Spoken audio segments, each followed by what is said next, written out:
Shalom saudara sekalian, salam sejahtera dalam kasih Tuhan kita Yesus Kristus. Kebenaran hari ini 10 Maret berjudul Pelabuhan Hidup.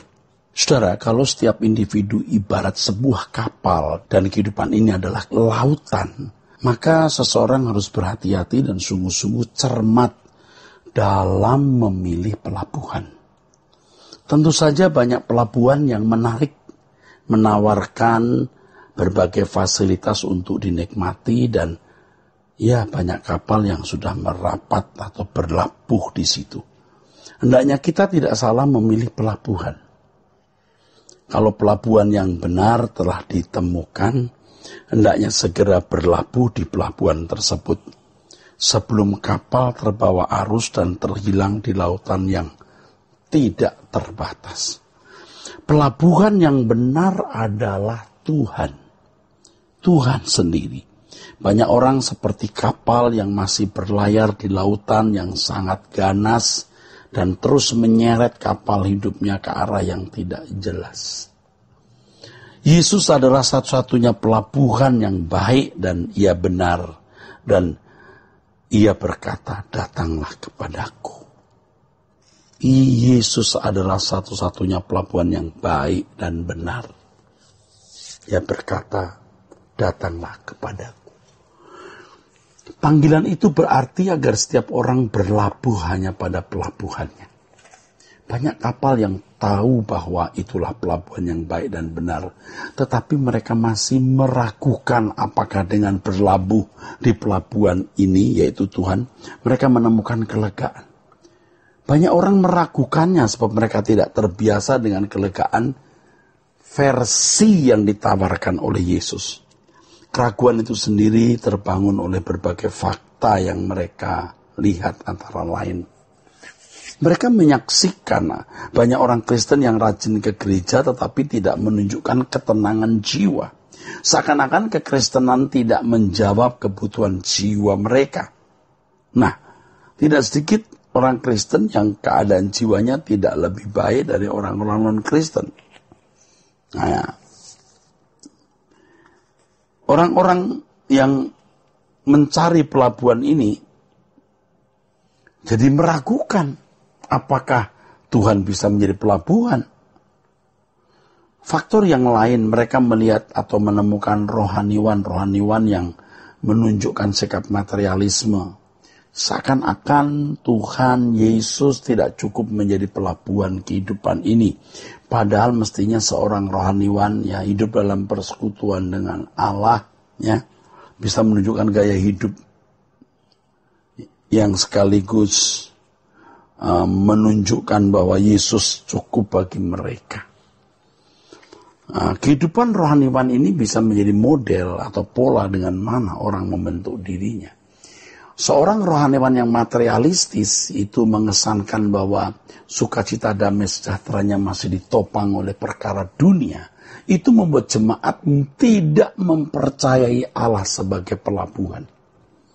Wah, ini efektif merusak, saudaraku. Hati-hati. Dalam keraguan-keraguan banyak orang Kristen tidak meninggalkan Tuhan atau tidak meninggalkan gereja, tetapi mereka juga tidak merapat sungguh-sungguh menjadikan Tuhan sebagai pelabuhannya. Mereka tidak menempatkan diri sebagai musuh bagi Tuhan, tapi juga tidak menempatkan diri sebagai sahabat bagi Tuhan. Dengan posisi hidup yang mereka miliki itu, mereka merasa masih menaruh percaya kepada Tuhan. Mereka juga merasa bahwa mereka tidak pantas ditolak di kerajaan surga karena mereka merasa sebagai orang baik, sebagai orang yang setia ke gereja, Padahal mereka tidak memiliki kehidupan yang patut untuk masuk menjadi anggota keluarga kerajaan. Orang-orang seperti ini, saudara, sudah merasa puas dengan hidup keberagamaan yang mereka telah miliki. Dan mereka juga merasa bahwa Tuhan memaklumi keadaan mereka tersebut. Mereka merasa sudah berlabuh pada Tuhan. Padahal mereka belum berlabuh di pelabuhan Tuhan. Sejatinya mereka adalah orang-orang yang masih terikat dengan dunia ini. Belum meninggalkan dunia ini. Menjadikan Tuhan Yesus sebagai pelabuhan bukan sesuatu yang sederhana. dan tidak dapat dikerjakan atau dijalani dengan mudah. Tidak mudah, saudara. Mudah kita berkata, engkau perlindunganku, engkau pelabuhanku, tapi prakteknya tidak mudah. Banyak orang merasa sudah menjadikan Tuhan sebagai pelabuhannya, padahal mereka belum melakukannya. Hendaknya kita tidak berpikir bahwa kalau sudah pergi ke gereja berarti sudah berlabuh di pelabuhan Tuhan. Kalau hanya menjadi orang Kristen dan pergi ke gereja, orang Kristen yang terdaftar sebagai anggota jemaat, saudaraku sekalian, ini bukan berarti lalu orang tersebut juga menjadi anggota keluarga kerajaan Allah. Ya, jangan berpikir kalau sudah terdaftar sebagai anggota gereja, rajin ke gereja, dia juga berarti sudah menjadi anggota keluarga kerajaan Allah. Bukan begitu.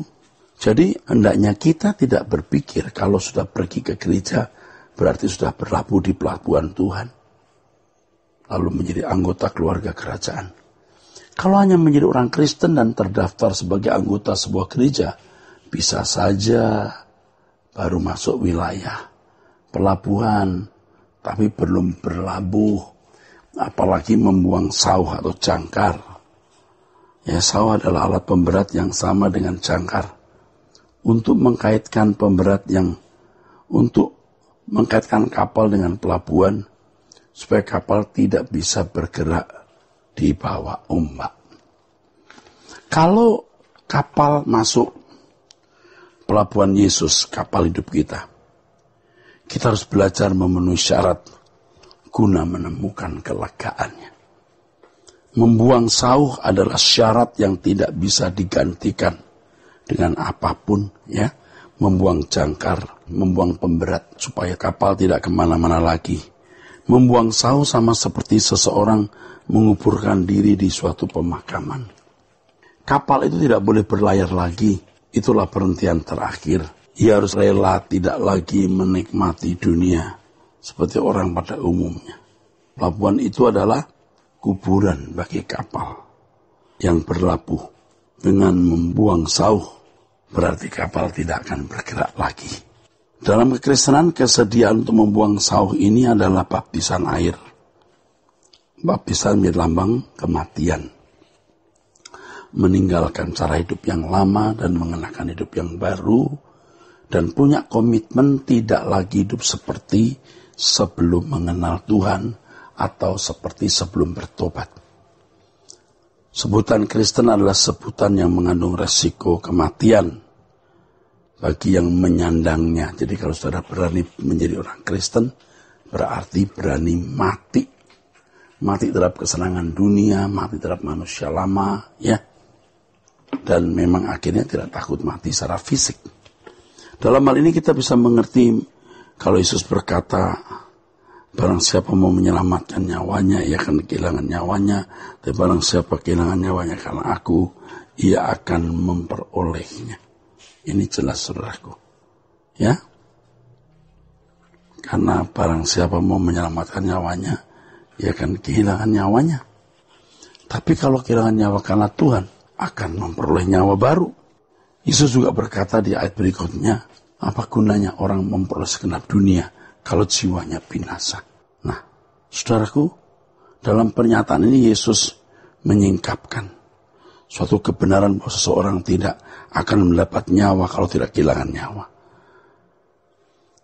Di sini tergantung kenekatan individu, seberapa orang berani kehilangan dunia ini untuk bisa memperoleh berkat keselamatan yang kekal.